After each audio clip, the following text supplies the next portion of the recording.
Tonight, we are very, very fortunate, and the fact that there's not one seat left in the House speaks to the fact that you all are aware that we're fortunate to have Dr. Eben Alexander with us here to share with us some of his experience, which is very important because he's not just sharing with us ideas and thoughts and concepts, but an actual experience that has influenced him and has gone on to influence ripple throughout the world.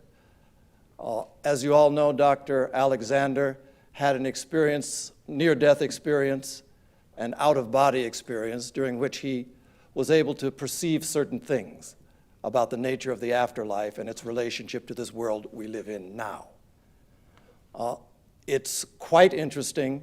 He wrote a book about that. This book is something that has touched a nerve in people, not just in the United States, but around the world. The very first week that the book came onto the bookshelves, it went to the #1 best-selling book in the New York Times bestseller list and has remained there consistently ever since. And this is 2012 we're talking about. So it's something that speaks to an awful lot of people. It is now translated into 43 different languages. So just in case you thought that this is an American phenomenon of awakening, it is not. So rather than talk anymore about those sorts of things, I think it would be best for me to turn it over to the man himself, and he can do a much better job. So please, if you welcome Dr. Eben Alexander.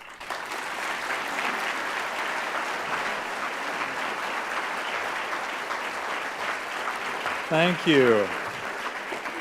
Thank you all. It's a real joy to be here tonight.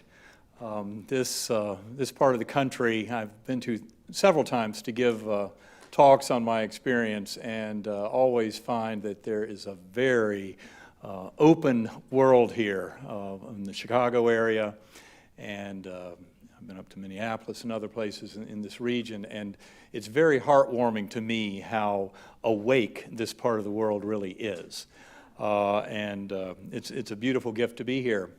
I think what I'll be getting into tonight, the good news is we have some real time. Some people try and compactify my talk into an hour or so, and tonight we have a little more time than that, which is really good. And then we're hoping to have about a half hour or so for some question and answers, because as you can imagine, I don't usually come up with all the answers in my talk. Although I've been giving talks on this now for probably about 5 years, four years or so.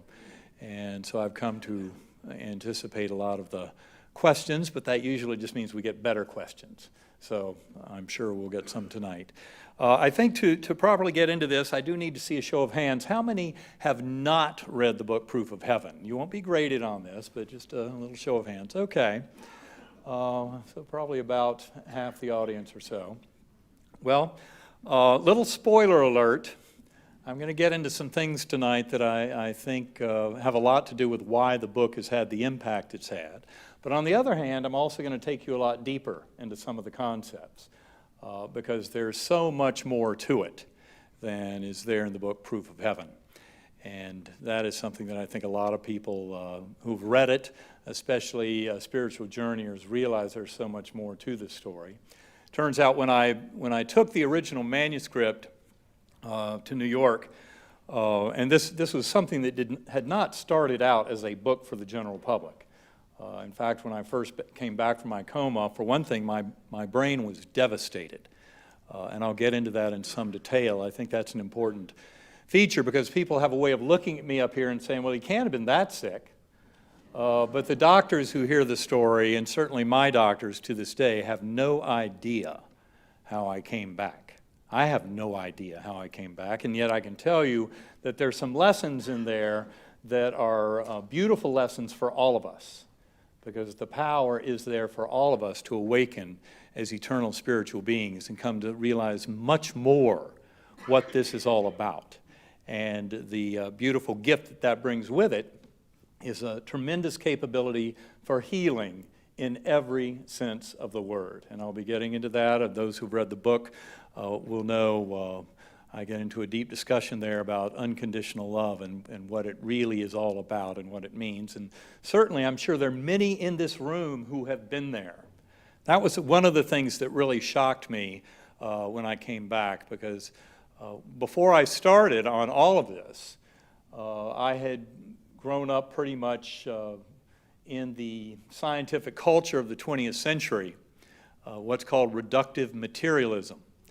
And I was a card-toting member of that reductive materialist scientific community. That's kind of the conventional wisdom that's out there in science. And yet I will tell you, there are a lot of scientists around the world who realize that when you start getting into the mystery of consciousness, which in essence is the only thing any one of us truly knows exists, is our own consciousness. And trying to see exactly what consciousness is. And I'm going to talk about this quite a bit more in a while. But in fact, asking any one of us about that consciousness is kind of like asking a fish what it's like in the water. You know, we're so close to it, there's no way to really separate out. And I assure you that the only thing you've ever really known is your own consciousness. And we believe that there's this external world out there, the material realm. You know, and that's the realm that materialist science will try and tell you is the thing that exists. But it's really right at the heart of the deep enigma of quantum mechanics that our modern science has wrestled with for more than a century now, trying to understand. And basically what the results of those experiments have been screaming for our attention is that consciousness is primary and fundamental in the existence of this universe. And that is a very important thing to understand. And it also has to do with the whole question of the relationship of the brain and the mind-body discussion, which is basically a discussion that's been going on for more than 2,600 years. You'd think we'd be getting a little closer to an answer.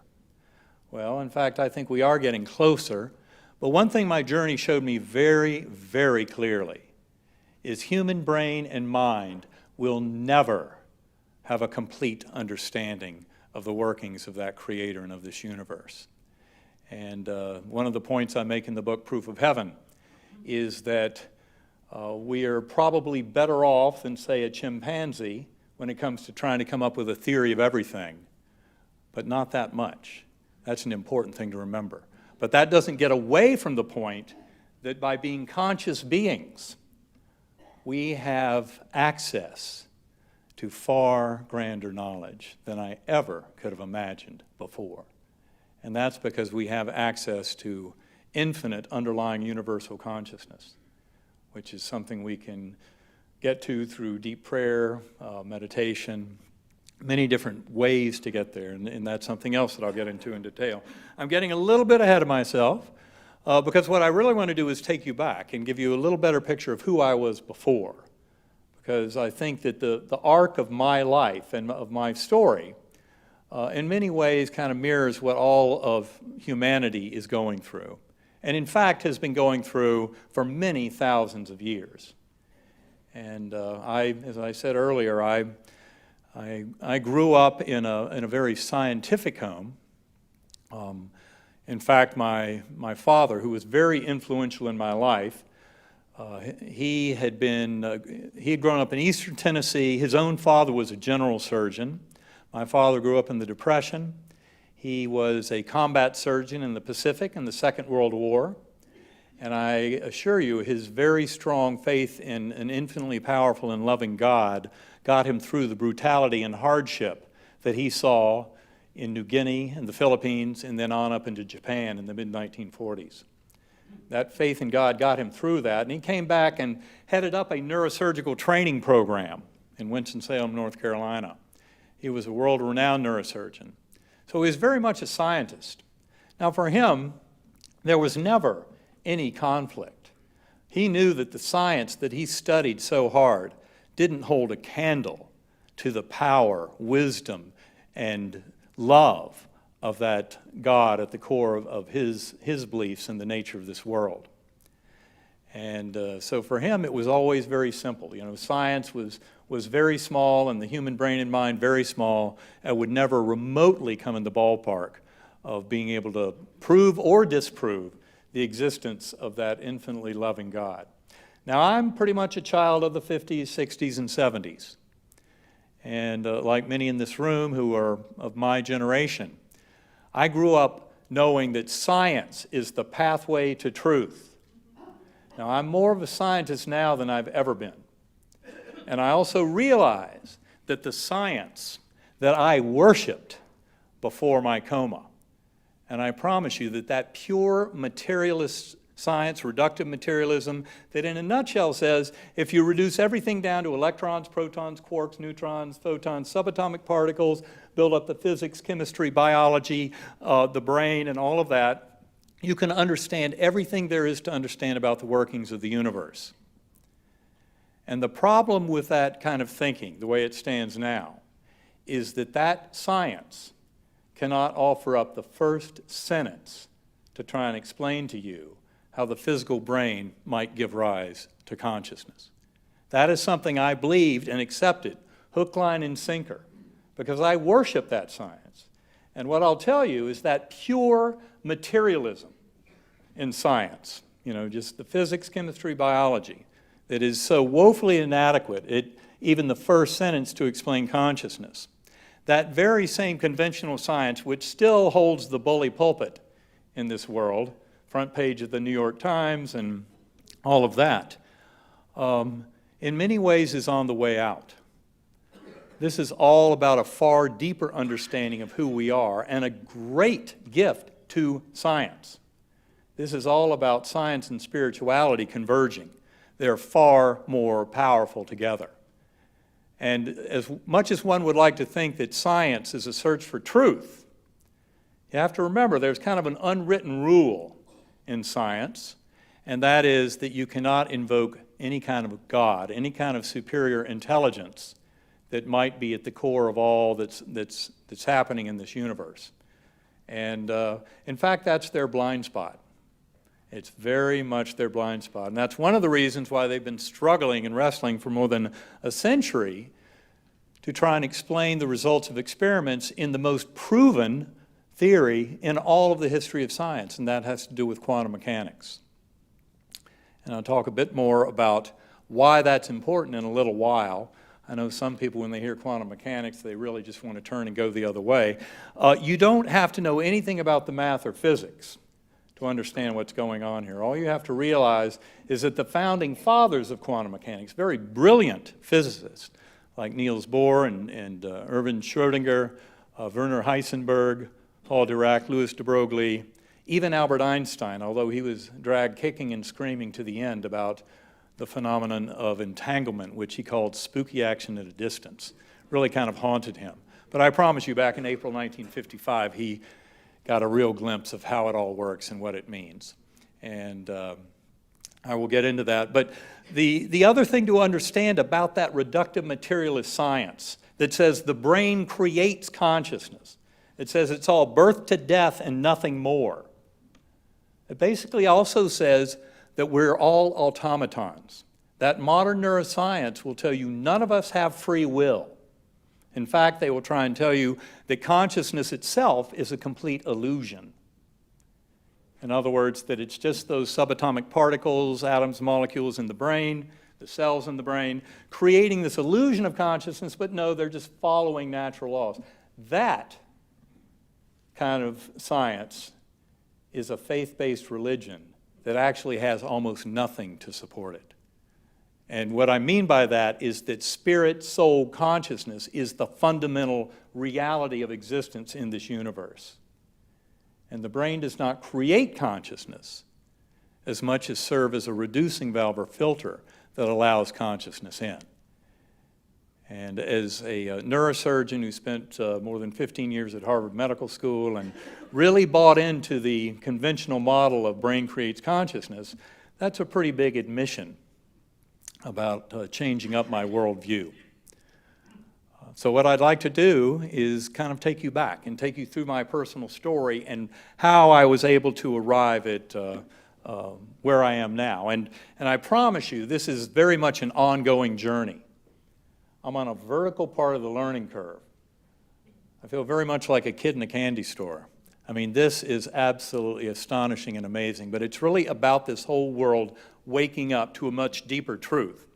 And one reason I'm especially glad to be here tonight is because the Theosophical Society is something I promise you I'd never heard anything about before my coma. But I came to realize in the years after my coma, as I got deeper and deeper into trying to understand this, that there are many in this world who have known so much of these truths for a very long time. In fact, this is really about a convergence of human knowledge that will lead into the most amazing and unimaginable future for all of humanity. And it's that convergence of science and spirituality that I talked about, but it has everything to do with understanding that so much of the confusion in this world and of the actual conflict, warfare, and antagonism has to do with a misinterpretation of the writings of religious mystics and prophets, and how that's all been used to separate us in many ways. And yet, the message of the Theosophical Society, and certainly a message I came to through my experience, has to do with the fact that we are all truly one. And this is not just about humans. In fact, it's not just about life on Earth. It's far bigger than that. And it has to do with the course of human destiny over the last several thousand years. It all makes sense when you step back and take a broader, much broader view of where it's headed. And I promise you, one can be very optimistic about where that's going. Now, I want to take you back 5.5 years or so, at which time I had spent more than 20 years in academic neurosurgery, thought I had some idea of how the brain, mind, and consciousness worked. And again, I was totally into that conventional neuroscientific view that is about to disappear from this world because it's inadequate. It's far too simple, and it doesn't explain any of the observations.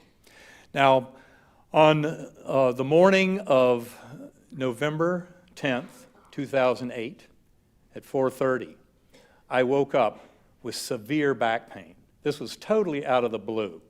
And this, of course, is a lot of the story Proof of Heaven, but I don't want to repeat a lot of that, but there are a few essential parts that I want to bring out.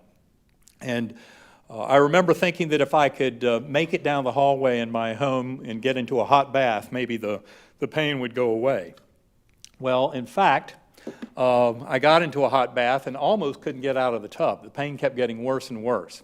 I was able to pull myself up on a towel and then took little baby steps down the hall back into the bedroom, and I collapsed, writhing in agony, in a cold sweat. Collapsed on the bed and just in abject misery, couldn't figure out what in the world was going on, the pain getting worse and worse by the minute. Soon thereafter, my youngest son, at that time he was 10 years old, his name is Bond. Those who've read the book will realize that Bond is a far more appropriate name for him than I knew at the time. But Bond came in the room and realized Dad's not off at work, and my God, he looks like he's in horrible pain. So he came over and he started rubbing my temples to make me feel better. As soon as he touched my head, I felt like he'd driven a white-hot railroad spike right through my head. Severe pain. And of course, anyone out there with any kind of medical background, if you heard about sudden onset of severe back pain, severe headache, you might think meningitis. Well, the doctor was already out. My brain was being overrun with an extremely rare, aggressive, primitive, and absolutely should have killed me bacterial infection, a meningoencephalitis. And I had no clue what was unfolding. And in the midst of this worsening torture of pain, you might wonder what in the world was going through my mind. Well, I remember Bond was being readied for school downstairs, and I'm lying there in this worsening pain thinking, oh my gosh, if this really gets bad, I might have to go to the emergency room. And if that happens, well, I could imagine all the lines and waiting and the paperwork, and then finally I'd start getting better on my own and there'd be all the embarrassing goodbyes to my colleagues. And so I remember thinking that it might take so long that I wouldn't even be home by the time he got back from school. So I remember kind of croaking out, "Have a good day at school, Bond." It's the last thing I remember.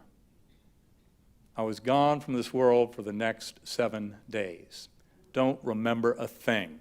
My family actually thought I was resting, so they closed the door and let that happen. And about 2 hours later, when they came in to check on me, I was having a grand mal epileptic seizure.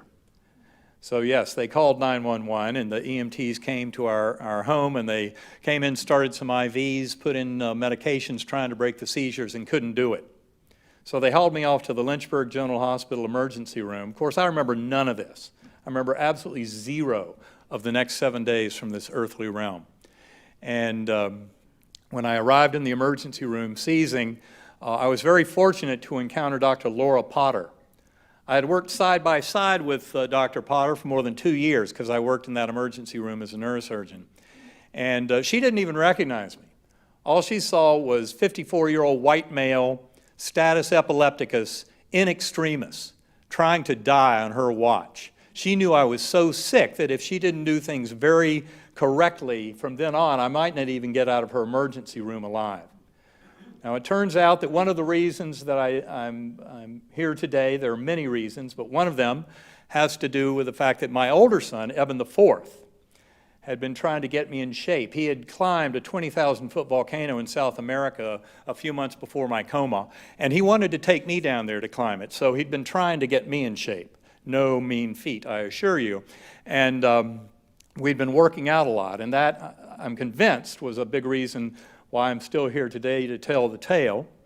That's very good news for me. It was certainly not very good news for the 6 people who had to hold me down in the emergency room for that lumbar puncture, because Laura Potter was intermittently able to break the seizure somewhat, but then they were trying to get me in position and trying to give me sedation, trying to get me intubated, all these various things, trying to do a lumbar puncture. And when she did get that needle in my back with those people holding me down, what came out was thick white pus under pressure. And that's the fluid that was bathing my brain and spinal cord. And she told me much later, when she saw that, she knew I was dead.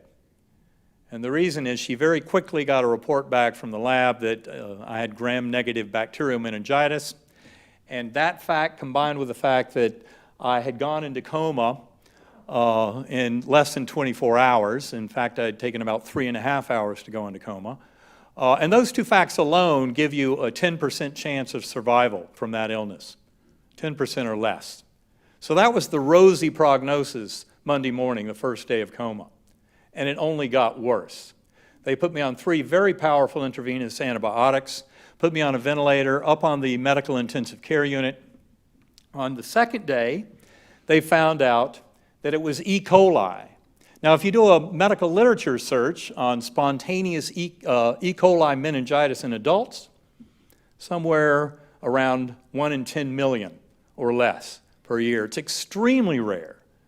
Spontaneous E. coli meningitis does occur in newborns, but it's very rare beyond the age of 3 months.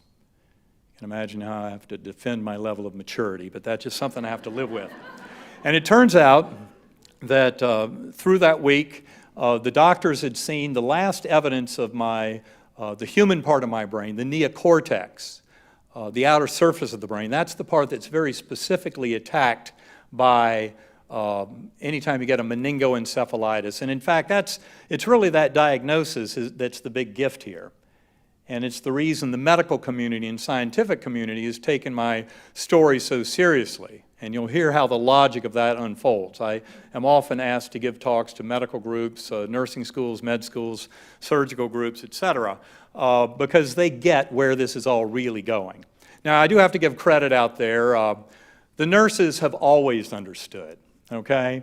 ER nurses, hospice nurses, ICU nurses, they see things when patients leave this world that have no explanation if you buy into that simplistic birth to death and nothing more, the brain creates consciousness. So the nurses have always gotten it. I can only speak for myself. Some of us doctors are a little slow on the uptake. I needed a big thumping to get it. but my hat goes off to the nurses in the audience because they've always gotten this and continue to. I'm very grateful to the nurses that got me through this whole ordeal, not to mention my family. They were the ones who were always there for us, so I have tremendous gratitude to the nursing community. But it got worse because my doctors only saw evidence that neocortex of mine had a small remnant of abnormal function within an hour or two of hitting the emergency room. And after that, there was nothing left of that neocortex. Now, it turns out that my brainstem was also quite heavily damaged, even at the beginning. This is a very severe meningoencephalitis, and it really is that diagnosis that is so important to the medical community, certainly in the scientific world, about understanding what happened to me and what the ramifications of that are. It turns out that through that week, they had several scans. In fact, what happened is on the third day, putting all the pieces together, trying to understand how in the world I'd come down with E. coli meningitis, my doctors actually had some very frightening set of circumstances unfold once they knew it was E. coli. And this is something I explain in a little more detail in Proof of Heaven, but I just want to bring it up here briefly. Has to do with part of my medical history at that time is that a few months before my coma, as part of my work, before my coma, I was working for the Focused Ultrasound Surgery Foundation, coordinating global research in this very promising technology, something called focused ultrasound, that I think is really going to revolutionize many parts of medicine. And part of that work involved going to various companies and laboratories that were doing the research work. Turns out one of those was in Israel, in Haifa. So I'd been over there a few months before my coma. And what I remember about that trip is I arrived in Tel Aviv at about 3:15 in the morning, and I got a taxi that took me from Tel Aviv into the hotel I was staying in just outside of Old Jerusalem. Now, it turns out my cab driver was new to that area, and in fact did not speak a language spoken by anyone within 2,000 miles as far as I could tell. And so he was driving around a little lost, a little confused, and in that pre-dawn darkness, there would be cars parked around Old Jerusalem out on the corner, and people were sitting in those cars, and he would go bang on the window, and then they jabber at each other in different languages. And finally, I remembered I'd just gotten an iPhone back then. This is in mid-2008. And I remember it had a mapping function on it. I remember putting in the address of my hotel outside Old Jerusalem and hit the search button and then showed it to him in this big toothy smile, but he still wasn't quite able to get me there. So he actually set me loose, wandering the streets of Old Jerusalem to find my hotel on my own. And it was strangely powerful for me. Now, there are parts of my story I will get into, but as much as I had grown up in kind of a religious home and a Methodist church, wanted to believe in that God and power of prayer, through those 20 years plus in neurosurgery, there had been more and more difficulty with me to understand how consciousness could survive death of the brain and body. And in fact, I had a decline in my faith over that period of time just because I just didn't understand how our soul could survive the death of the brain and body.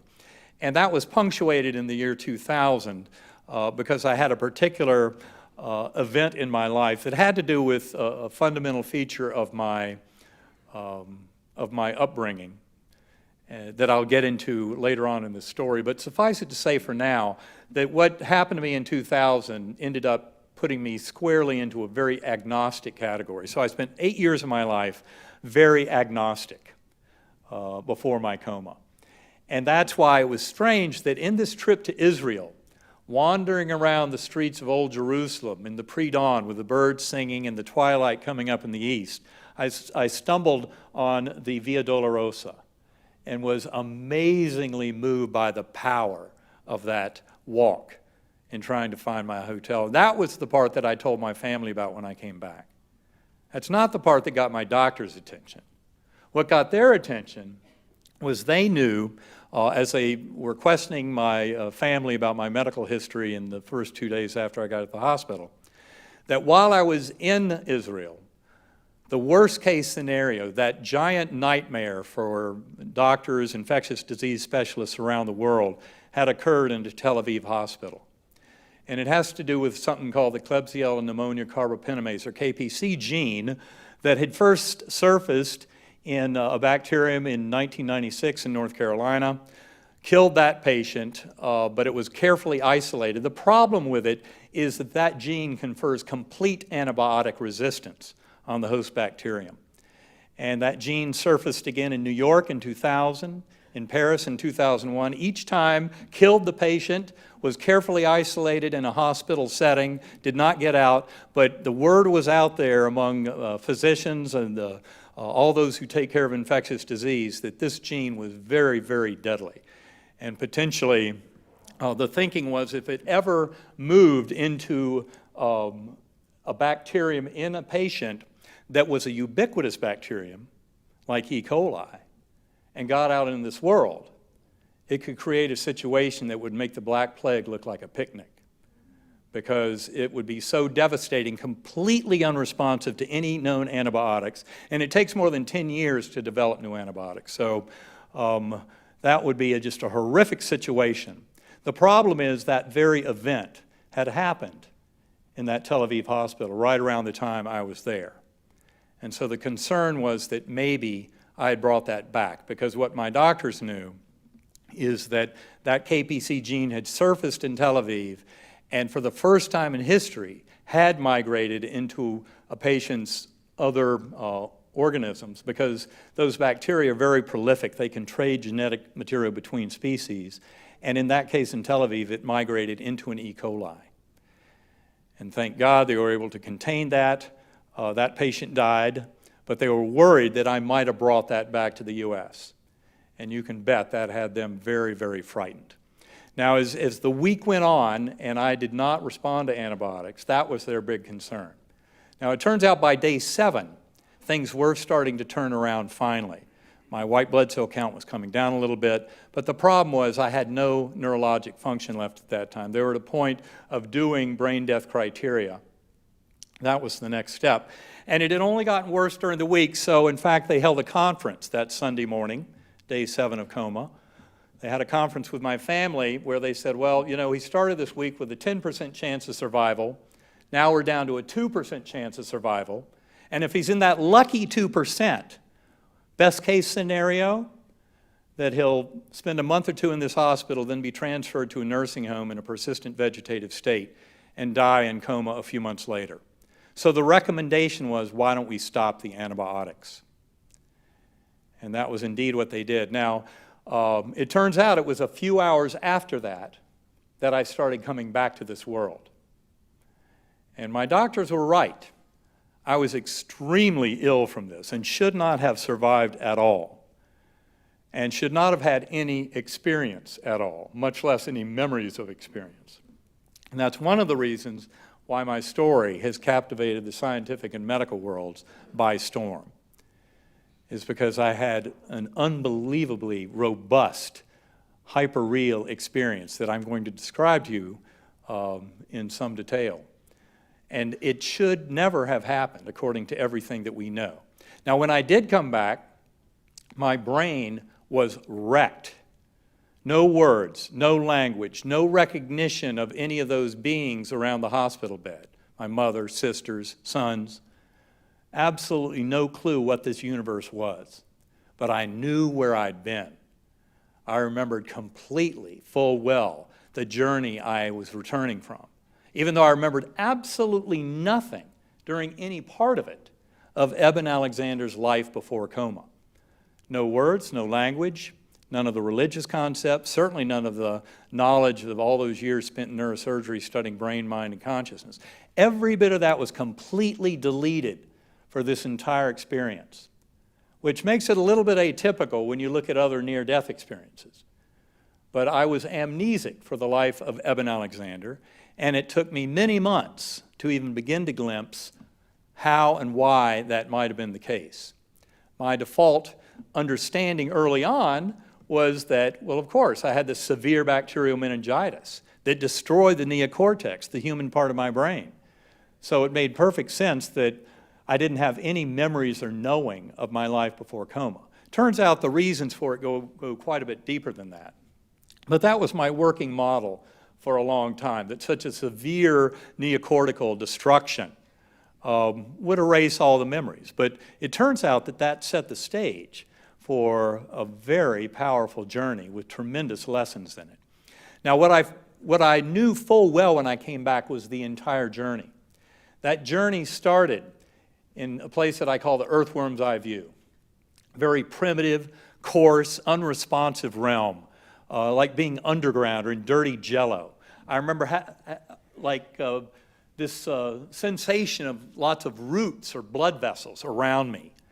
And almost I can feel them just thinking about what it was like, and I could sense them way off into the distance. Although I had no body image at any point of this journey. I was just a piece of awareness experiencing all this. But in that coarse, horrible, ugly underground realm that was completely unresponsive, even though I had no words, no language, I could still wonder, what, where? But never a flicker of response to that curiosity. Now, many, when I would give these talks early on, they would say, well, was that earthworm's eye view, which is what I call that ugly underground realm where everything began, was that hell or purgatory? I would think hell would be at least a little bit interactive. And this was none of that. That curiosity was never answered with any flicker of anything. In looking back on it, I think that that very coarse, primitive, murky existence was the very best consciousness my physical brain could muster when it was soaking in pus and being destroyed by this primitive E. coli infection. Now, it turns out that if you would ask me before my coma, well, if that primitive earthworm eye view is what your brain is mustering right now with this devastating infection as it progresses and melts the outer surface, the human part of your brain, what's the next step? I would have told you, well, obviously the next step is a state of no awareness at all. That is the biggest shock of the journey, is that in fact, as this all progressed, and it did seem that that earthworm eye view went on for eons, because I promise you I had no memory moment to moment of time. I had absolutely zero memory of my life before coma, not a tiniest bit. And so it did seem to go on for a very long time. The good news, it did not last forever. And what happened next was this slowly spinning white light that came towards me, a very clear and pure light that had fine white and gold tendrils off of it. And this white light came towards me, and the best part about it is it came packaged with a perfect musical melody. And it turns out that I had been aware of sound in that earthworm eye view, that very primitive existence. The sound was a pounding, monotonous sound, like someone smashing on an anvil over and over again. Just a steady rhythm. And it was a very cursing sound. And yet, as this pure white light came towards me, it was coming with this perfect musical melody, absolutely beautiful. And as you will hear, sound, music, vibration, frequency is the way that our souls transcend in these levels. It's one of the reasons why sound, hymns, chants have been used for thousands of years to help engender deep transcendental conscious states in any kind of spiritual broadening of consciousness, religious ceremony, etc. And that sound is absolutely essential to the work I do now. I'll talk more about that in a few minutes, but that melody, spinning melody as I called it, came towards me, and it opened up like a rip in that ugly earthworm eye view, and it was a rip that opened up into this brilliant, ultra-real valley. And I remember ascending up into this valley, up into this brilliant greenery, lush with life, absolutely fertile. And I had no body awareness, but I was moving up through it because I was a speck on a butterfly wing. Now, this was not a butterfly like some entomologist here on Earth can give you genus and species. This was the real deal. And butterflies in that realm, just like we often have dragonflies, butterflies, and hummingbirds that are messengers from that realm, from souls of the departed loved ones. And there are thousands of stories out there. I'm sure there's some in this room about that very phenomenon. But in that realm, butterflies are far more powerful and amazing than they are in this realm. And I was a speck of awareness, and it turns out on this wing of this butterfly, this was one of millions of butterflies, and they were looping and swirling in this beautiful river of love and color and life beyond description. And I remember how we would dip down and go through that lush greenery, and there would be flowers and blossoms, buds on trees that would open up even as we flew by. I remember the rich textures and colors beyond the rainbow, and so beautiful. And in that beautiful valley, as we would come up and ascend above all that greenery, I could see that there were hundreds of souls dancing. And when I wrote it all up weeks later, as I came back to this world and was trying to record the whole experience, I described them as being dressed in peasant garb, very simple clothing, yet beautiful colors, and tremendous joy and merriment. And there were lots of children playing and dogs jumping, and it was just a wonderful festival. And it was all being fueled because up above, in the velvety black skies above, were pure spiritual beings, orbs of golden light, swooping and swirling in formation, leaving sparkling golden trails, emanating these hymns, chants, anthems, powerful like a tsunami wave, crescendo after crescendo after crescendo of the most beautiful music, waves washing through me. And that's what was fueling this incredible joy and mirth going on in this Gateway Valley, as I came to call it. Now, the important thing to understand is that that Gateway Valley was much more real than this world. Far sharper, crisper, and more real than this. This is very dreamlike by comparison. That was a deep, deep mystery to me for a long time, trying to understand that ultra reality. It's very hard to put it into words. And when I would first describe that to people and talk about the ultra reality, people would say, well, is that like high-def TV? Well, it's a lot more than that. The way we know things there, you don't see with the eyes, you don't hear with the ears, you become others to feel the emotional power of existence. In fact, often if you get into the near-death experience literature, you read a lot about the tens of thousands of life reviews that people describe. You know that old saying, your life flashes before your eyes? Well, it's very true, and that's what near-death experiencers tell you, is that you go through every bit of your life, all the crucial parts that are there to teach you about the lessons of good and bad that are still residual lessons for you to learn, to help you and your higher soul and your soulmates, your soul group. And the judgment is not by any higher power, it's by our higher soul. That's what's doing the judging in that realm. And that's when we go through those life reviews, it's not some vague sepia-tinted memory. These are sharp, clear, crisp, absolute reliving the events more powerfully than when we live through them in the earthly realm. And we have to feel the power of our decisions, the emotional impact on our fellow beings. So if we lived a life handing out pain and suffering to others, we have to feel that in that life review. But we have to feel it far more sharply than they felt it here in the material realm, which is a pale, dim reflection of that far more real and crisp world of that gateway realm, of the realm between lives, where we reunite with our higher souls and where we reunite with our soulmates. And in the glaring, beautiful, all-loving light of that infinitely powerful God, that is the setting in which we relive those events and then plan our next incarnations for coming back in. But it is a very crisp ultra reality. This is all about those lessons that we're here to learn. And the coin of that realm is love. That unconditional love that goes far beyond the phrase, far beyond those words. And of course, so many who have had near-death experiences and shared death experiences and other similarly spiritually transformative experiences know exactly what that's all about, that unconditional love. And the reason it's so important for all of us to get is because we're here in soul school to learn those lessons of that love. And what we find is that that unconditional love has infinite power to heal. And I came from my journey to see that the hardships and difficulties in this life, and I promise you as a neurosurgeon, as a doctor, that very much includes illness and injury. They are gifts. They are opportunity for growth of our souls. We are all here as members of soul groups to do this growing. And when I talk about soul mates, I'm not just talking about that love of your life. I also came to see that often those who I had seen before my coma as my nemesis, as someone who was in my way, preventing me from getting something I wanted in this life, often is a very near and dear soul mate.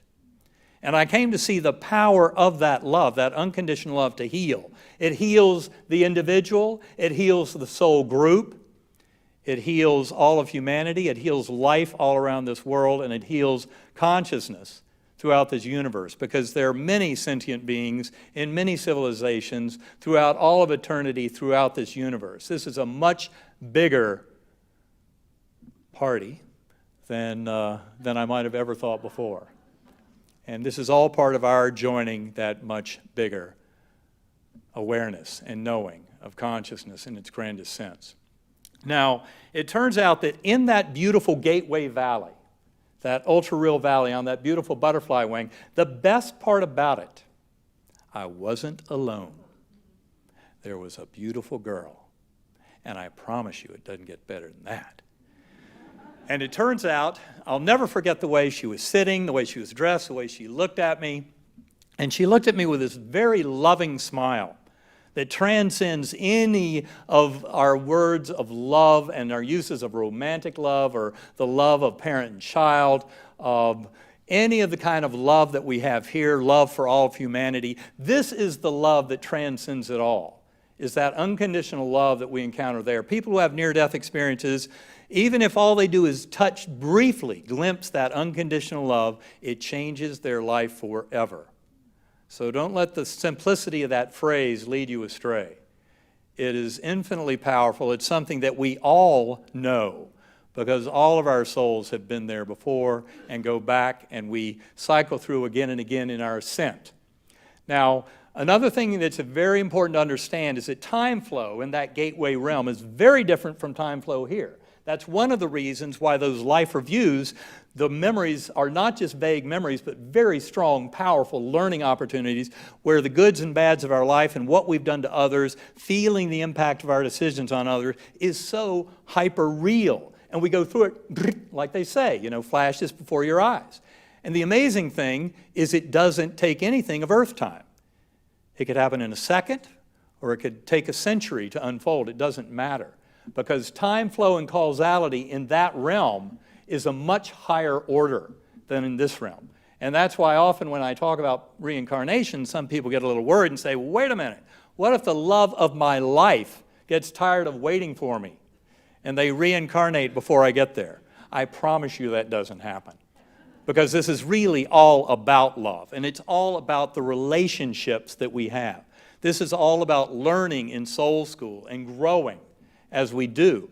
And there's nothing more complex than knowing that it's simply by following a pathway that is one of manifesting that love as best we can. Love is the coin of that realm.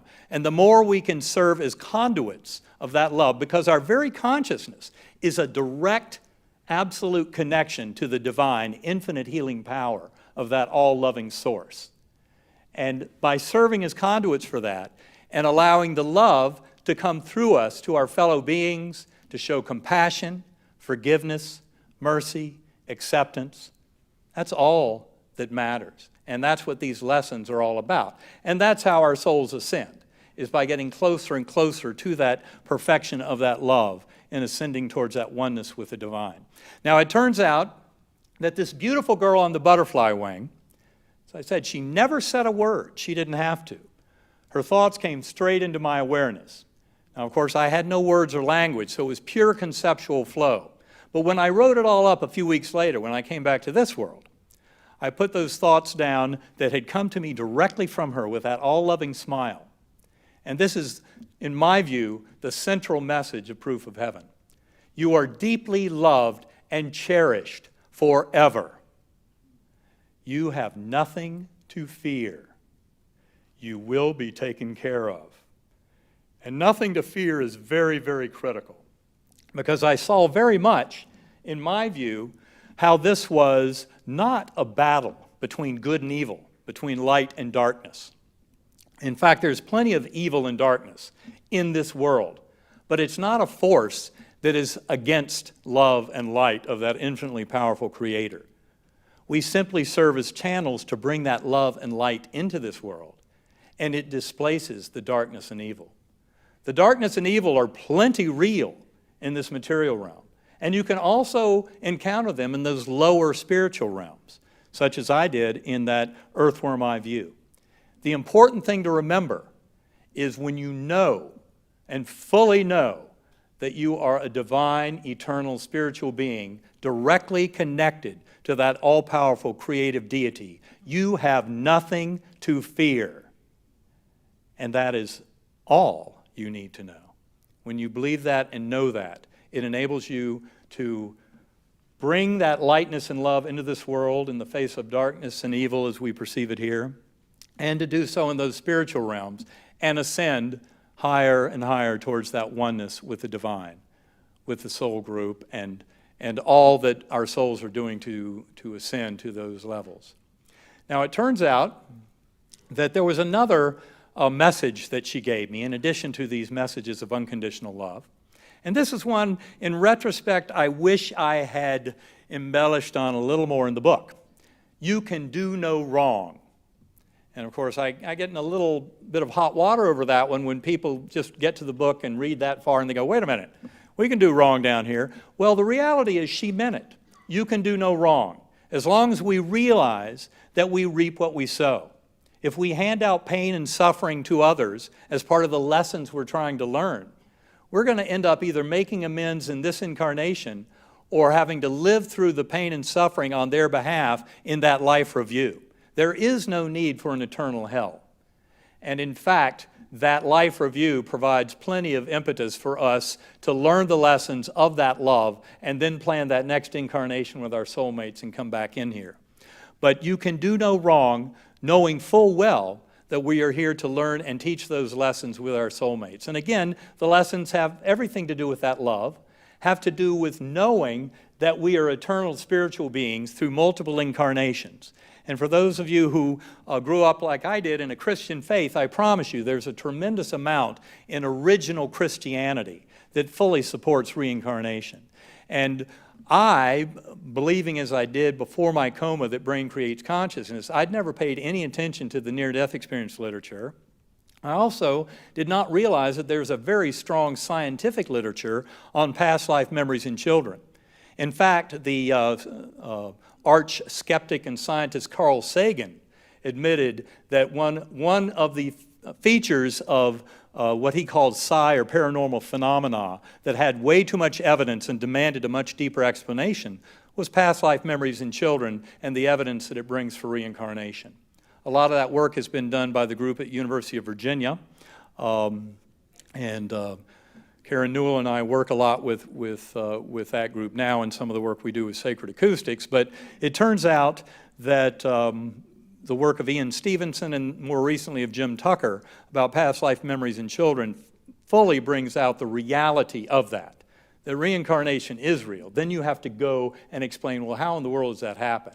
It clearly defies that simplistic kindergarten level thinking of brain creates consciousness. So you can bet there's some major pushback from neuroscientists who are materialists in their beliefs. But in fact, it's very real. And this is a big part of understanding. It's also very consistent, as I said, with early Christianity, with the original teachings, especially if you start to get into the Gnostic Gospels. And there are also reasons why, even though it is mentioned that John the Baptist was a reincarnation of Elijah the prophet, it has not been brought out as much in the New Testament, but in some of the other Gnostic Gospels and other early sources. It's a very profound reality. And yet there are reasons why that whole concept of reincarnation was kind of squashed by the Council of Nicaea and by others who were trying to control people's minds over the millennia. Now, it turns out that on that beautiful butterfly wing with this lovely girl, there was yet more to come, and that had to do with those angelic choirs above. I've told you, music, sound, vibration, frequency, that's what allows our souls to ascend and transcend to higher and higher levels in those spiritual realms. And what I remember is all of that collapsing down. The material world, this four-dimensional space-time collapsing down. That deeper time of causality in that gateway, that beautiful galley, the gateway valley, where we often are between lives, collapsing down, that higher causality, all of that collapsing down, until I finally emerged into this realm that I call the core. Infinite, inky blackness, filled to overflowing with infinite, unconditional love of that Creator, all through eternity and infinity and higher dimensional space. And in that beautiful, all-powerful, infinite love, there was also this brilliant orb of light, brighter than 1,000,000 stars, that I remember being there and I thought that it was somehow serving as an interpreter or translator. A very strong sense of the three of us being there, of that infinite, all-loving, creative power, far beyond any naming, far beyond any description. And yes, that deity has no gender. Oprah asked that question, just in case that one's out there. No, that deity has no gender, is completely beyond any words or description. And that's why I think that orb of light was there. Now, all of what I'd seen collapsing down, higher dimensional space-time, those spiritual realms, every bit of that was like this very complex oversphere that was there as part of the lessons. And when I entered that core realm, I was told, now not in words, this is pure conceptual flow, you're not here to stay. We'll teach you many things. You'll be going back. And I hope you understand by now that when I say the three of us, this infinite, all-powerful, creative source and that orb of light and my conscious awareness, this was consciousness far beyond the limited consciousness of Eben Alexander. This was the consciousness we all share, far deeper, far more profound. A direct link to divine, which is in each and every one of us. And you don't have to have a near-death experience to come to know this.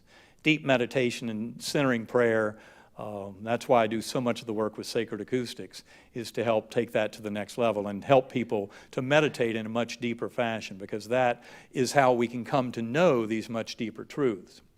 Now, it turns out that in the midst of so many lessons there in that core realm, I would then inexplicably pop back into that earthworm eye view.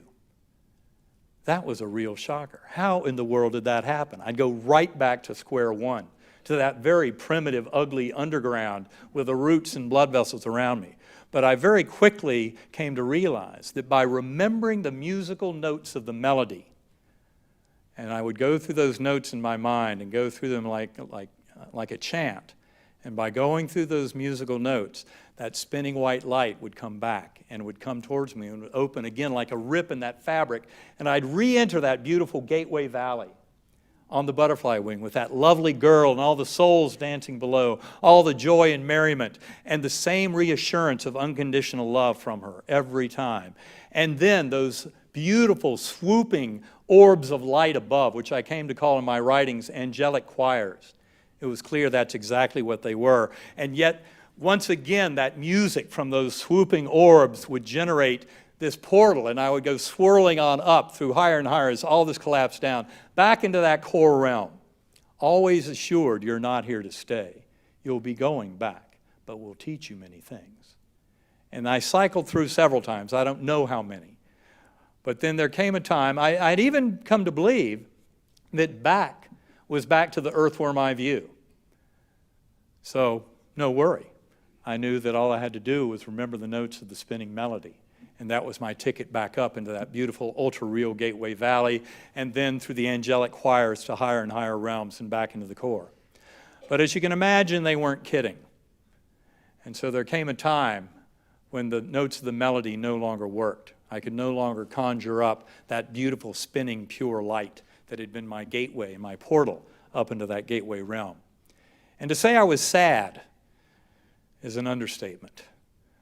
Because, in fact, when those gates to heaven were closed, sadness there, emotions are extremely powerful in that realm.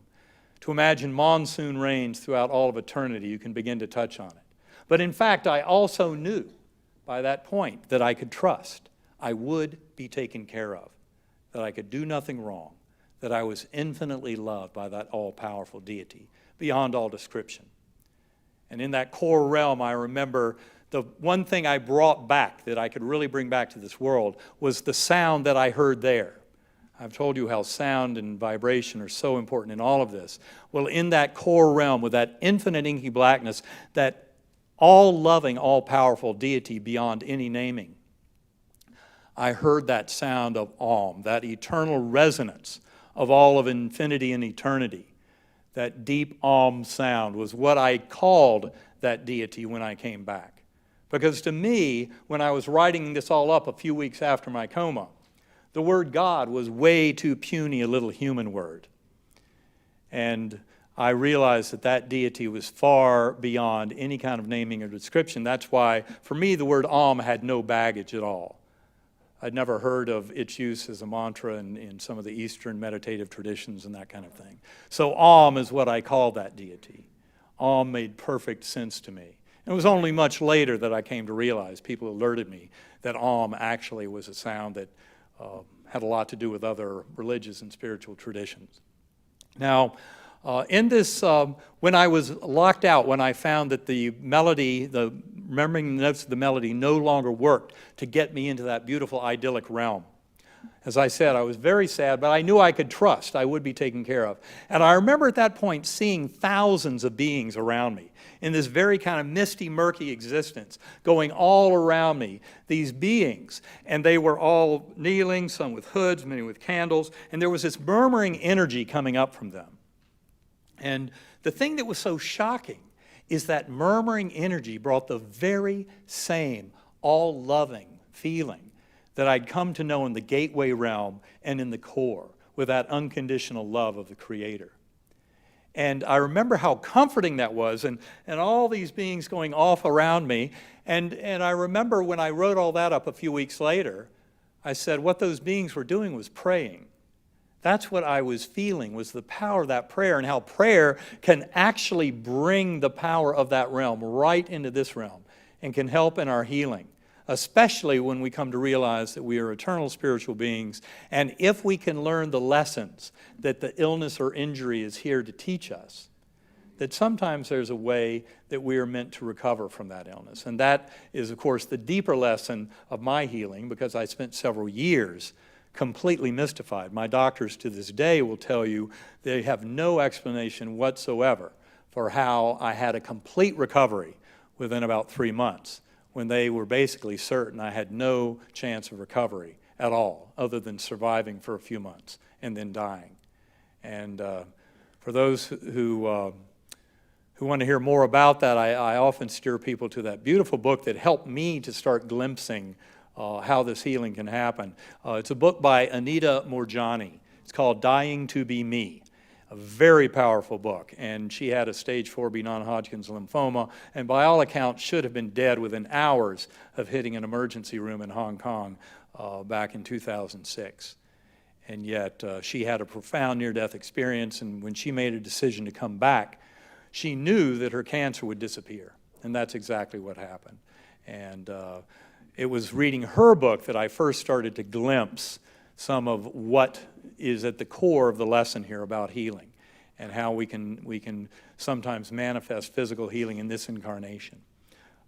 So it turns out, though, that in that realm, all these beings around me, I saw the power of that prayer. I could feel the love and energy of that, and how that was coming to comfort my return, and I didn't know where I was returning to.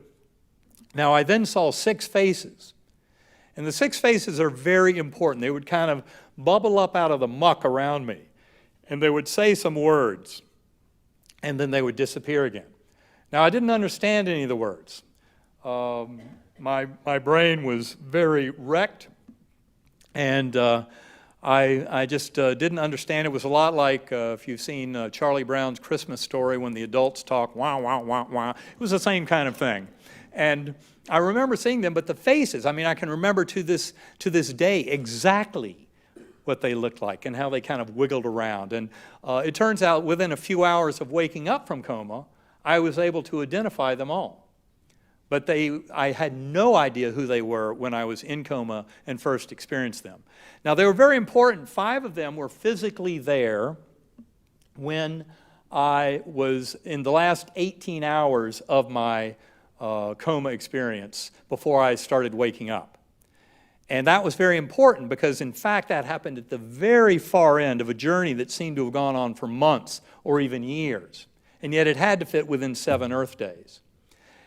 But that's important because later on when I was trying to explain all this, and my original default was this had to be some crazy brain effect, some wild hallucination or drug effect or dream. That's what I was trying to explain it as, but that's why the meningitis was such a gift.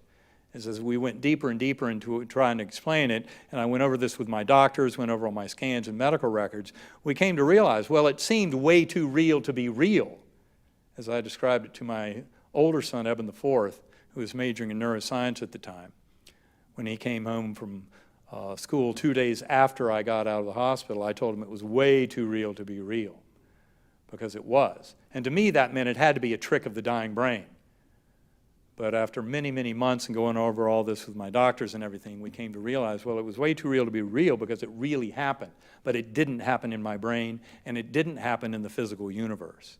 It was a much deeper clue about the nature of all existence, and in many ways confirmed tens of thousands of other near-death experiences and other spiritually transformative experiences, not to mention the writings of religious mystics and prophets and those writing about the afterlife going back thousands of years, because we're all talking about the same thing. It's much more real than this world. Now, it turns out that those 5 faces, as I said, 5 of them were there the last 18 hours I was in coma. That's important. There were also many people, family and friends, who were in the ICU room days before that I don't remember at all. And also, there was another face, that of Susan Renches, who was a friend of our family's, who was never physically there. And the reason she's important, she wrote a book called Third Eye Open. She was a friend of our family's, of my former wife in particular, going back for decades. And Susan channeled to people, and she had written a book about healing people, including a lot of people in coma.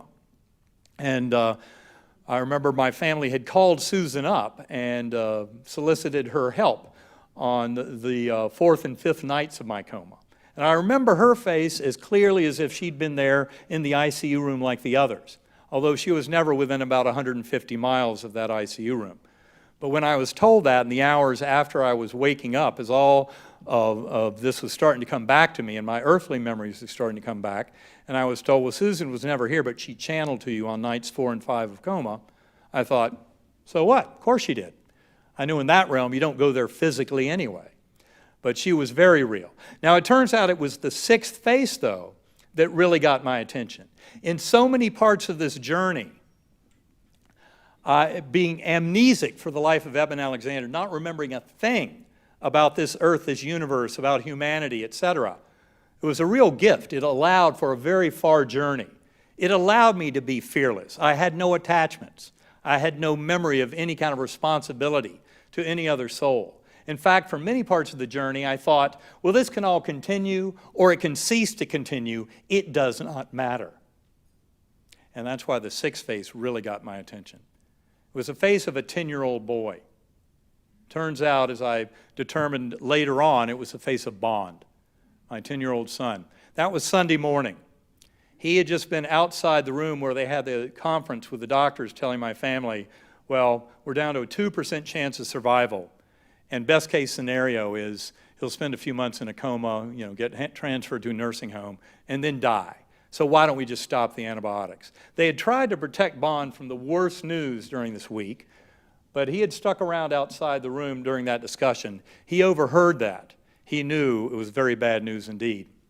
So he went running down the hall of the ICU and came into my room, and there I was on my ventilator and with my eyes taped shut, and being ventilated 12 times a minute, as I had been for the last 7 days. And he pulled open my eyelids. And what he saw was one eye looking up there, one eye down there, both pupils blown. Those of you in medicine know that's not a good thing. And I promise you, I didn't hear him with my ears and I didn't see him with my eyes. But it got through. And he was pleading with me, Daddy, you're going to be okay. Daddy, you're going to be okay. Daddy, you're going to be okay. And somehow that reached all the way through. I was deep in that realm of that misty murkiness with those where the 6 faces had materialized. His was the 6th, and it broke through. And believe me, it got my attention. And it was the most terrifying moment of the entire journey, because I'd come to believe I had no responsibilities, no attachments. And now it was my love for him, even though I had no idea who this being was. But I knew that there was a very powerful, strong, loving connection that I had to come back. And it's the toughest thing I've ever done in all of my existence, was to struggle my way back to this world. I remember at times thinking it was absolutely impossible. And yet, it was impossible not to. I had to come back because of my love for this other soul. And that's when I did start waking up and come back to this world. Now, of course, as I told you earlier, my doctors were right. My brain was wrecked. When I first came back, all I remembered was the journey I had been on. And I knew that very clearly, every bit of it. And words and language came back very quickly, within hours, a day. And then childhood memories, that kind of thing, came back over a week or so. Two of my sisters would camp out on little cots beside me in the ICU and then the neuro step-down unit. And I didn't sleep at all. I was really nuts. I had a psychotic, delusional nightmare. I know what that looks like. That is nothing like that crisp ultra-reality deep inside of coma. That was not a hallucination or a dream or a drug effect, because my neocortex was far too wrecked to support such a thing. It was far more real, as I said, than anything that even my intact brain today could begin to muster. And therein lies the deep mystery that drove me to try and get an understanding of this. Now, it turns out that my childhood memories, as I said, came back over 2 weeks, 3 weeks after that. And then all of that knowing and experience of more than 20 years spent in academic neurosurgery returned to me over about 8 weeks. In fact, what I came to realize over the next several years is that memories that came back to me were more complete by 8 weeks out than they had been before my coma. That's a very mysterious and difficult thing to explain, and it only emerged that that was the case over several years after the coma. And therein lies a pretty deep clue about what's going on here. And it has to do with the very phenomenon of experience, consciousness, memory, and where all that really lives, and the reality of soul, spirit, consciousness that then generates all of what we see unfolding in the material realm. The reason that so much of the medical community, as I said, has taken my story very seriously and often asked me to come give talks and presentations about consciousness has to do with the fact that meningitis is the most perfect model for human death. By destroying that outer neocortex, the surface of the brain, that's the part that modern neuroscience would tell you is very responsible for any of the detailed conscious experience that any of us have as human beings. Even though the phenomenon of consciousness has parts of the deeper brain that fuel it, any of the detailed awareness of consciousness, everything we see and hear, everything we think, all of our words and language, everything you ever have experienced since before you were born, according to modern neuroscience, depends on at least some part of that neocortex, the most complex calculator in the brain, that some part of it needs to be around. And my doctors knew full well from my neurologic exams, from the lab tests, and especially from really from my neurologic function and from the nature of my disease, but also from the scans that showed full thickness destruction of the neocortex over all 8 lobes of my brain. There was no way to explain this as a brain-based phenomenon, even though I tried to do that. And early on, I would tell my doctors something of what I experienced, and they would pat me on the back and say, "Oh, well, you were very, very sick. Your brain was soaking in pus. We have no idea how you've even come back to us. But all those memories, you can forget about it. The dying brain does all kinds of tricks." We tend to believe our doctors. I believed my doctors. So it was only many weeks later, as I started getting into my medical records and discussing it with them, all those neurologic exams and the various scans, and we started realizing, well, where did this happen? How did this happen? I knew that it had not happened when I came out of coma or when I went into coma.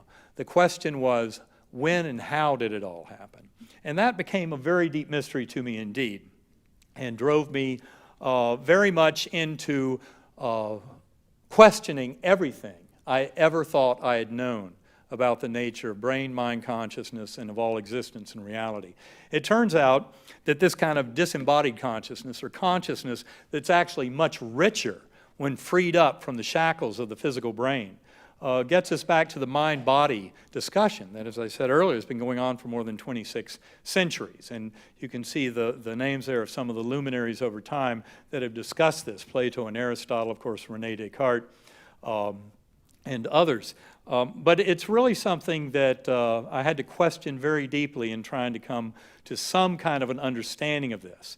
I know that I was driven deeply into what's called the hard problem of consciousness, which is something I really didn't know anything about before, even though I think the hard problem is one of the most vexing conundrum known to all of human thought. And it also got me deeply into trying to investigate the very nature of the enigma of quantum mechanics. That's right at the core of this. As you get down and scratch the surface of physical reality and try and uncover how space, time, mass, energy work, what we reveal is that consciousness is at the very core of every bit of it. You cannot separate consciousness away and pretend that the observer is observing things and that the observations are independent of that observing mind. It's called the measurement problem in quantum mechanics. And in fact, this is one of my favorite quotes along those lines, Sir James Jeans, who was deeply into that mystery of the enigma of quantum mechanics. And he said this in the mid-1940s: "The universe begins to look much more like a great thought than a great machine. Mind no longer appears to be an accidental intruder into the realm of matter. We ought rather to hail it as the creator and governor of this realm." And the mysteries of those experimental results in quantum mechanics have only gotten more and more bizarre. It's not as if modern physics understands it, not as if they're smarter, although some of them will try and pretend that. That only shows they just don't get it. This is a far deeper mystery. Now, I mentioned earlier that you don't have to die or almost die to get this. In fact, by being a conscious being, the clues are deep within each and every one of us. And often it comes to us as what I call the gift of desperation. I'm sure there are many in this room who know exactly what that means. When a loved one has a terminal diagnosis or has died, or when we have a terminal diagnosis and are facing our mortality, often that's when we feel that touch and know and hear that voice of that all-loving deity that is right there to protect us and take care of us. But you can also get it through deep meditation and centering prayer. And it was about 2 years after my coma that I first started getting deeply into realizing that any kind of exploration of consciousness, and I realized I had to go deep within my own consciousness to even begin to glimpse some of the lessons that I needed to learn to understand my journey. And that's when I was exposed to a discussion about brain entrainment through sound, using differential sound frequencies. And it's something I don't really have time to get into in any detail tonight. I talked about it briefly at the end of Proof of Heaven, especially in reference to the work of Robert Monroe and the Monroe Institute and some of what he did with brain entrainment. And since then, I've come to encounter Karen Newell, who is here on the front row, and she is a business partner with Kevin Cossey, and they together have developed Sacred Acoustics, which really takes that kind of brain entrainment using differential sound frequencies to a whole new level. So any of you out there who want to learn more about that, I would encourage you to visit sacredacoustics.com and start learning. I work with them on a daily and nightly basis in terms of trying to help evolve these meditative techniques and tools to help kind of the rest of us get deeply into meditation. I've gotten into a pattern where I would I try to meditate 2 or 3 hours a day, although realistically, if I can get an hour a day, I'm usually pretty lucky. And it's something that makes a tremendous difference as time goes on, year after year, in my knowing and understanding. I've revisited those realms of my journey. And in fact, not just revisiting memories, but revisiting the beings, the lessons, the spiritual power through using these tools of deep meditation with sacred acoustics. But it really is something one has to do as a lifelong commitment. It's not as if you can just kind of do this a few times and then say, well, it didn't really work for me. It's really something that's a lifelong commitment, but believe me, it's very much worth it. Because inside of our consciousness is infinite knowing and capability, and all of consciousness. In fact, the entire universe is a hologram, and the mind is a hologram, and in fact, they are identical holograms. And that is exactly what some of this meditative technique can enable any of us to get deeply into. So it's something I highly recommend. Now, another thing that comes up is I came to realize in the study of my journey, as I said, the hard problem of consciousness, which basically, in its simplest form, is that no neuroscientist on earth can give you the first sentence, not even a sentence, to explain how the physical brain might create consciousness. And it's not because we haven't done enough research.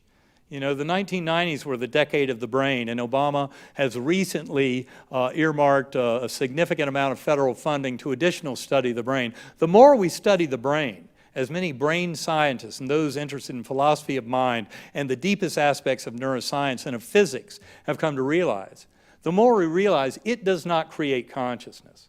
A better way to look at it is the brain is a reducing valve or filter. And that's an old idea. The filter theory is one name for that. In the late 19th century, the likes of Carl Jung, Frederick Meyer, Sir James Jeans, they were deeply into studying human psyche and the mysteries of consciousness and the filter theory. And they realized that there are many facets of human personality that do not end with bodily death. And they knew the power of reincarnation. They had the evidence of it. And it turns out all of that got sidetracked in 1905. And that had to do with the annus mirabilis of Albert Einstein. That's basically his 4 papers that year are what kicked off the heyday of scientific materialism of the 20th century. But the good news is the paper that actually also kicked off the whole field of quantum mechanics, his paper on the photoelectron effect, that's what gave him the Nobel Prize, also sowed the seeds for the undoing of that pure materialism. And that's all coming together now as modern students of consciousness, those who study the deep mysteries of mind, of the very nature of existence, of the physics, of the quantum world, and in trying to put that together with a deeper understanding of space, time, and causality, how everything really works, are coming to realize that consciousness is at the very core of it all. And I often, as those who have read the book Proof of Heaven will realize, I often quote Albert Einstein because I think he's a very brilliant physicist. But I'd like to start getting into the end part of this talk by quoting Nikola Tesla. The day science begins to study non-physical phenomena, by that, the phenomena of consciousness, soul, spirit, it will make more progress in 1 decade than in all the previous centuries of its existence. Tesla was a brilliant scientist, and he was absolutely right. I believe we are getting deeply into his prophetic decade, even as we speak. Now, it turns out that as I was wrestling with all of this in the months after my coma, trying to explain this, how in the world could consciousness be so greatly enhanced, I ended up, my older son, as I told you earlier, when he came home that second day out of the hospital, and he stood there looking at me. I was 16 pounds lighter than I'd been. I had an IV and I was still getting antibiotics at home. But he took one look at me, and when I told him it was way too real to be real, he looked at me and he was shocked because he could see there was a light shining within me, that I'd been completely transformed, that I was far more present than I had ever been before. And he really couldn't understand it, but he was the one who advised me, if you want this to be of any value to anyone, because my goal at that time was to write it up as a neuroscientific report, because I knew from what my doctors had told me that there was something wrong with the model of brain, mind, and consciousness, because the meningitis should have disabled any experience, and yet I'd had this incredibly profound experience.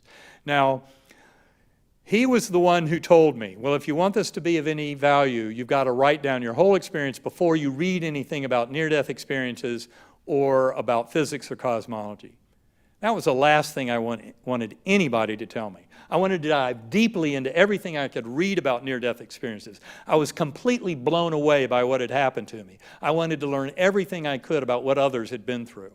And the more he advised me to write down everything, which I did. I wrote 20,000 words of my entire coma experience before I finally dove into the near-death experience literature. And as I did, I was absolutely shocked. I came to realize that tens of thousands of reports are out there. And in fact, by extension, hundreds of millions have been to this very same realm. And in fact, the near-death experience literature started growing largely out of the 1960s when medical science came up with ways to bring back cardiac arrest patients. And that's what has populated this world with millions of souls who have been to the other side and come back to tell the tale. That is not an accident. That is all happening for a purpose. Now, in fact, the more I read about the near-death literature, I then got into the afterlife literature going back thousands of years, including the Tibetan Book of the Dead, the Egyptian Book of the Dead, Greek writings on the afterlife. And I came to realize that and the writings of religious mystics and prophets, that they're all talking about the same thing. Skeptics kind of bang their head against the forest, in the trees, and miss the forest of the reality of that realm. More than half of people who report on near-death experiences talk about the ultra-reality of that realm. It changes their lives. Another interesting thing is the memories do not fade. Often after I give a talk like this, I'll have people come up to me, including people who may have had a profound near-death experience that they remember very vividly, even though it occurred in the 1920s, 1930s. They remember it to this day. These memories don't fade. They are not brain-based memories. They are not hallucinations, drug effect, dream states. This is reality. It's at the core of who we are and what's going on. Now, I started encountering deeper mysteries about my own journey. As I told you, I was amnesic for Eben Alexander's life before coma as I went through all this. And that part is quite atypical for a near-death experience.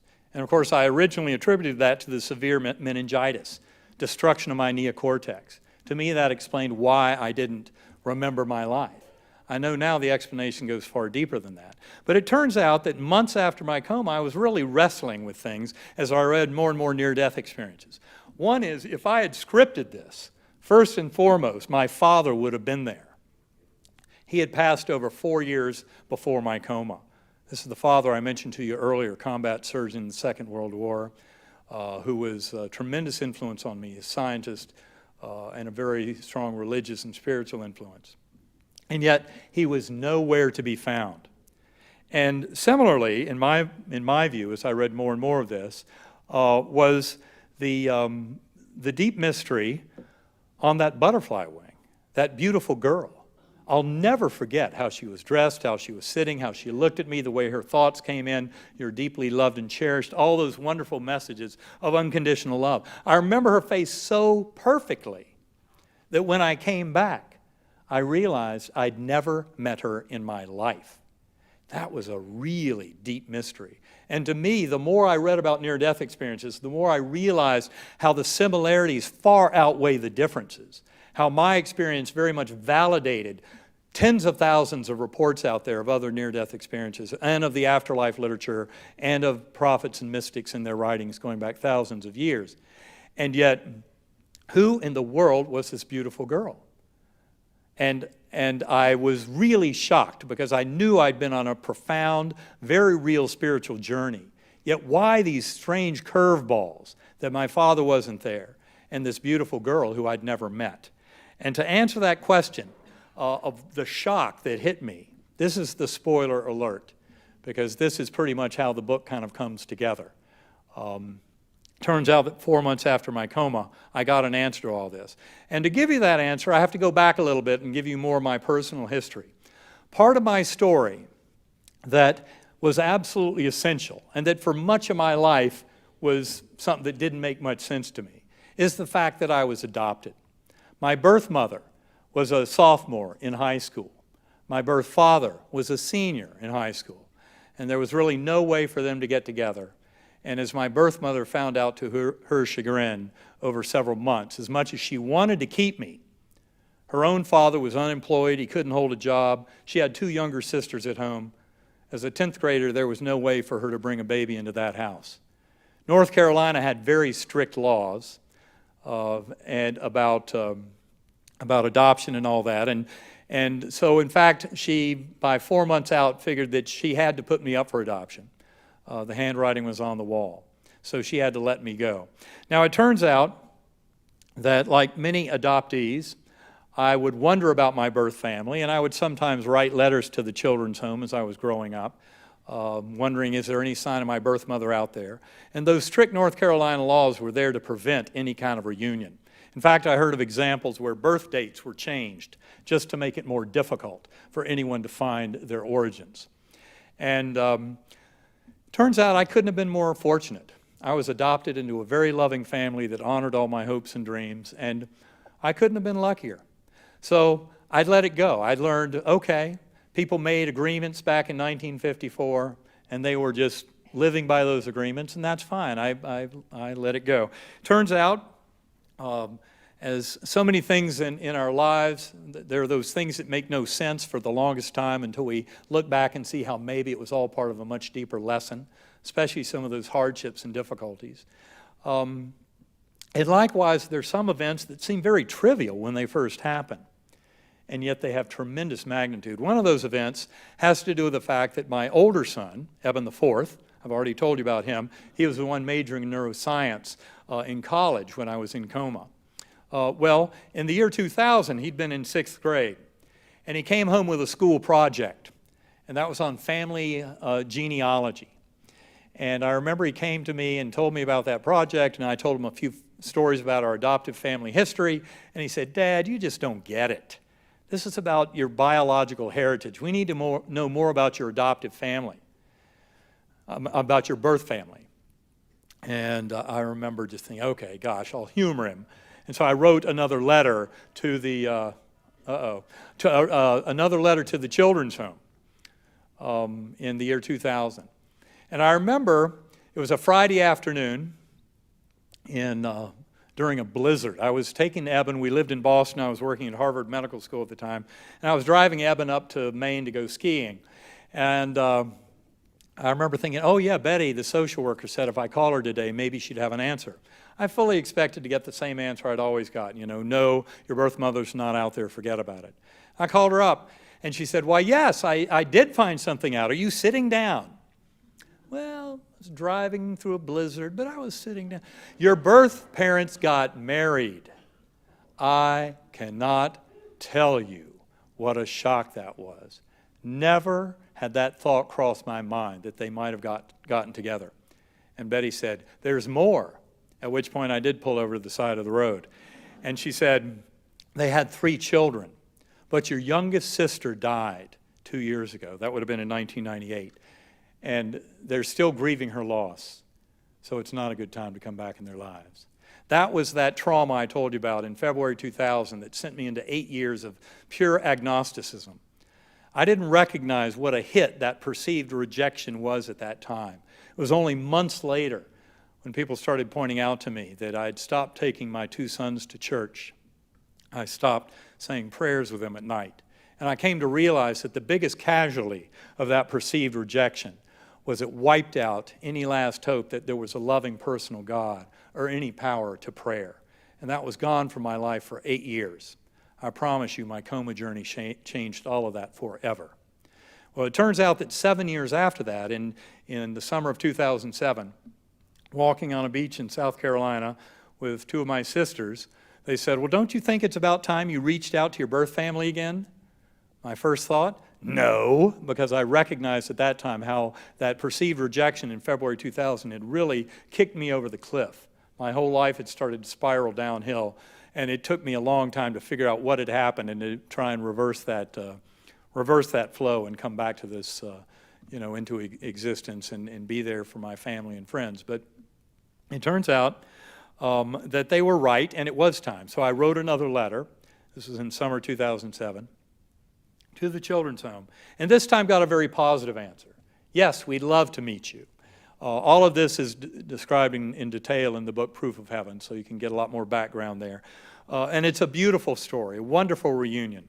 Turns out October 5th, 2007, I walked down a sidewalk in Chapel Hill, North Carolina. And for the first time in 54 years, I was with my birth parents. And it was the most beautiful reunion. I cannot put in words. That old saying, walking on air, is exactly how I felt. And if you'd asked me soon thereafter, how long did it take you to walk down that short sidewalk to their front door? 10 seconds or 10 minutes? I couldn't have told you. I was so completely blown away. And then meeting them and reconnecting after all those years apart. A beautiful story. The next day, I met my birth sister and brother, and in the coming months, met aunts and uncles, a lot of extended family. They got to know my adoptive family, and it's been a beautiful, beautiful reunion. But always a little bittersweet at the core, because they didn't really talk about Betsy, that beautiful sister who had passed over 2 years before I even knew about her existence. And to me, it was still a gaping wound for them. Lots of pain around her loss when she was 36 years old. And I wanted to know so much more, but that was very hard to come by because they weren't very comfortable talking about it and sharing. But I do remember my birth sister, Kathy, promised to someday send me a picture of Betsy. And she did. That picture arrived 4 months after my coma.